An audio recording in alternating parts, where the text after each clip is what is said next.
Assalamualaikum warahmatullahi wabarakatuh. Perkenalkan, nama saya Indah Prastiani Wulan dari kelas 4C yang akan menjelaskan mengenai prinsip-prinsip pembelajaran. Sebelumnya, apa sih prinsip pembelajaran? Prinsip pembelajaran ini sendiri yaitu sebuah materi yang berguna bagi kita, buat kita sebagai calon guru agar mengerti bagaimana cara menjadi guru yang ideal, dan pembelajarannya selalu dinantikan oleh para siswanya. Dan untuk memenuhi itu semua, kita harus mempelajari tentang prinsip pembelajaran ini. Yang pertama, sebelum kita membahas tentang prinsip pembelajaran, kita mengenal dulu mengenai pengertian dari prinsip. Prinsip dari pembelajaran tersebut belum masuk prinsip pembelajaran ya. Ini mengenai prinsip dulu, pengertian dari prinsip.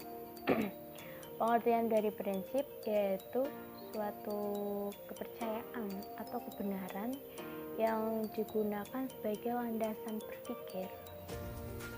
Kemudian yang kedua yaitu pengertian tentang pembelajaran, suatu aktivitas atau proses belajar yang dilakukan di sekolah maupun dimanapun yang terdapat proses pembelajaran dapat didapatkan di lingkungan sekolah, di lingkungan masyarakat juga terdapat proses pembelajaran. Pengertian pembelajaran sendiri yaitu aktivitas mental atau psikis di mana terdapat interaksi di lingkungan sekitar sehingga menghasilkan perubahan perilaku dari diri sendiri. Kemudian mengenai proses,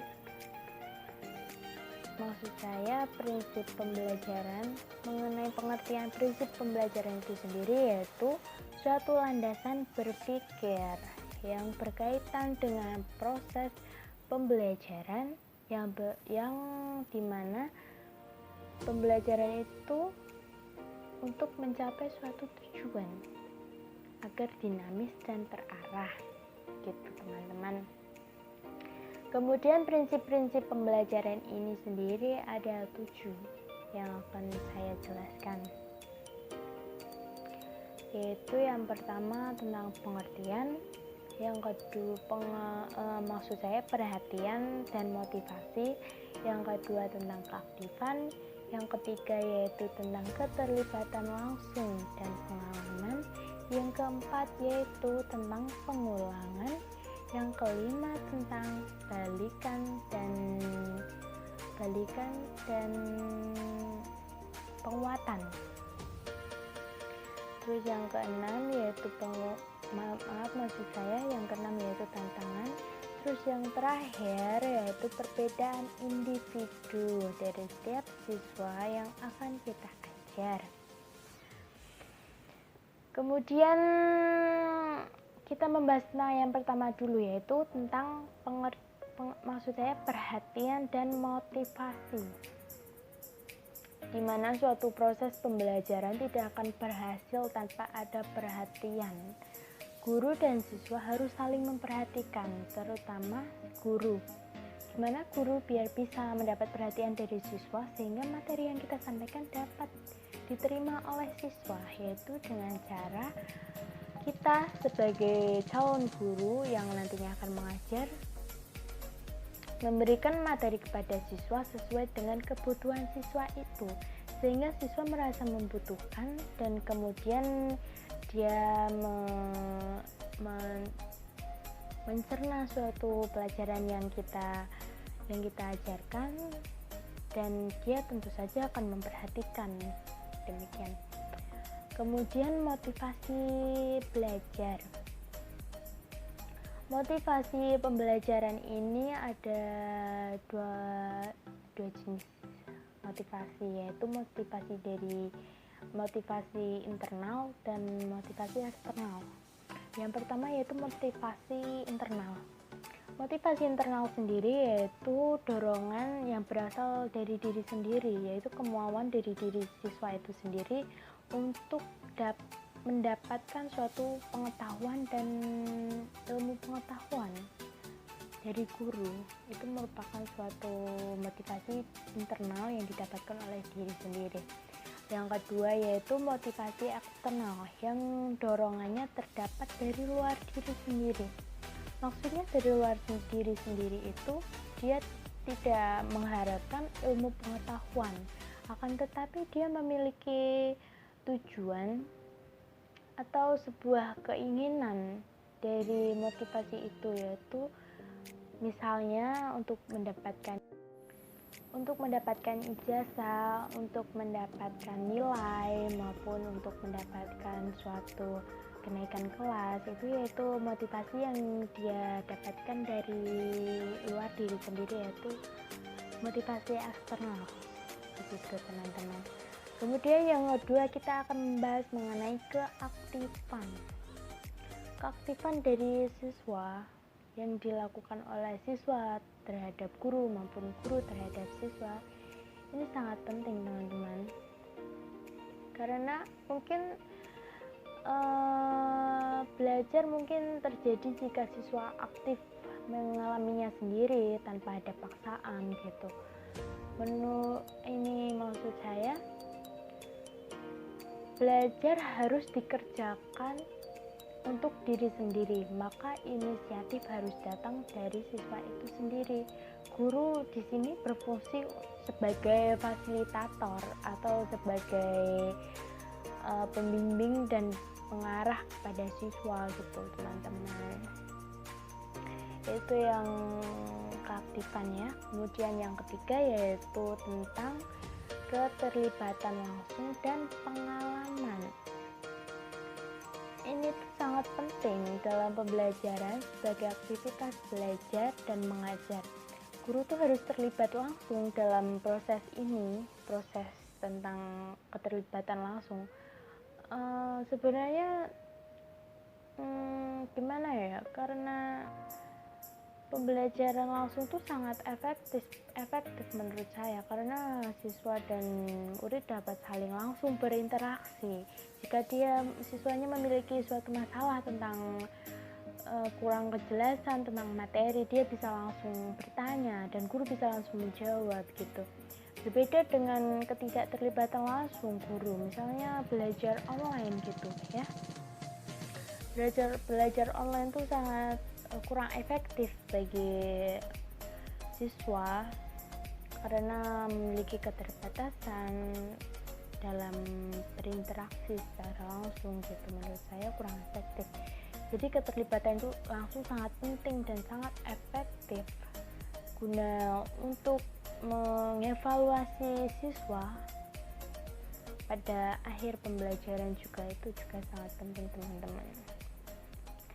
Dan aktivitas belajar harus terlibat langsung dengan siswa. Prinsip ini mencakup keterlibatan langsung fisik maupun non-fisik, di mana keterlibatan langsung fisik itu ya tatap muka ya, tatap muka antara guru dan siswa dengan siswa, mereka dapat langsung berdiskusi. Dan non-fisik yaitu ini seperti belajar online, diskusi online gitu karena suatu hal, atau sekarang karena masalah adanya wabah virus COVID-19 yang mengharuskan kita mengkarantina diri sendiri di rumah, dan kita harus belajar dari rumah, bekerja dari rumah, ikuti dari rumah. Itu ya mau tidak mau harus tetap dilakukan agar pembelajaran tetap berjalan meskipun kurang efektif. Demikian yang saya jelaskan mengenai keterlibatan langsung dan pengalaman. Pengalaman ini tuh sebenarnya tuh pembelajaran yang membahas tentang diri siswa yang telah ia hadapi dalam dunia nyata yang kemudian dimasukkan dalam pembelajaran tersebut. Kemudian yang keempat yang teman-teman yaitu pengulangan. Yang keempat yaitu pengulangan pembelajaran. Ini tuh sangat penting, juga semuanya penting sebenarnya. Pengulangan ini tuh melatih daya yang ada pada manusia, pada siswa terutama ya. Terdiri dari daya mengamati, menangkap, mengingat, menghayal, merasakan, berpikir. Dan dengan adanya pengulangan, maka daya-daya tersebut juga akan terlatih otomatis kan. Jadi apa yang mereka terima dari guru itu akan diingat. Jika diulang tuh dia akan selalu ingat. Jadi sampai kapanpun, misalnya dia kelas SD, jenjang SD, dia selalu dilatih untuk mengingat, kemudian dia bisa mengingat. Sampai kapanpun dia akan tetap ingat apa yang dia lakukan. Apalagi pada masa kecil kan, ini memori otak tuh sangat tajam untuk mengingat ya teman-teman. Begitu. Jadi pengulangan juga sangat penting dilakukan oleh para guru dan calon guru seperti kita, agar siswanya mampu melatih daya-daya yang telah saya sebutkan tadi dan mengingat segala materi yang telah kita sampaikan. Begitu ya teman-teman. Pengulangan juga dapat digunakan sebagai pembiasaan, harusnya selalu diasah gitu sebenarnya. Kemudian tantangan ini sendiri itu sangat perlu dilakukan oleh para calon guru ataupun guru-guru, karena siswa merasa kurang tertantang jika guru hanya sekedar menyuapi dan siswa hanya disuruh untuk menelan materi yang guru sampaikan gitu, sehingga siswanya kurang tertantang dan seperti dia merasa bodoh amat dan tidak seperti menerima suatu materi yang diajarkan oleh guru. Sehingga tantangan ini sangat perlu agar siswanya kreatif dan inovatif,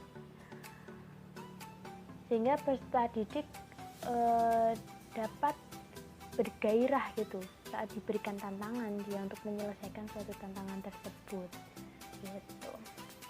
Kemudian yang keenam yaitu balikan dan penguatan. Balikan dan penguatannya ada balikan penguatan negatif dan positif. Saya akan memberi contoh balikan yang positif. Balikan yang positif ini yaitu jika siswa mendapatkan nilai yang baik, maka dia akan terdorong untuk meningkatkan prestasinya untuk mendapatkan hal yang lebih baik. Itu merupakan penguatan dan balikan yang positif. Jika balikan atau penguatan negatif yaitu jika siswa mendapatkan nilai yang kurang baik atau nilai yang buruk, maka siswa itu akan khawatir dan berpikir bagaimana dia akan mendapatkan nilai yang baik gitu, sehingga dia termotivasi untuk mendapat nilai yang sempurna atau baik dengan cara belajar, yaitu merupakan balikan negatif. Kemudian yang ketujuh yaitu perbedaan individu, di mana kita harus mengetahui dan sadar akan perbedaan tersebut.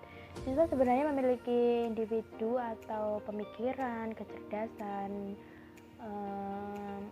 pola pikir, karakter itu berbeda-beda. Jadi kita sebagai guru itu harus menyiapkan segala sesuatunya agar siswa merasa tidak dibeda-bedakan gitu. Karena kita sadar siswa memiliki karakter dan semua kepribadian yang berbeda, sehingga perencanaan pembelajaran itu sangat penting dilakukan agar siswa dapat melaksanakan proses belajar mengajar dengan lancar tanpa ada suatu perbandingan apapun dari guru.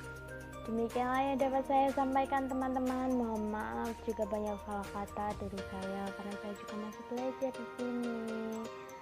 Terima kasih atas perhatiannya.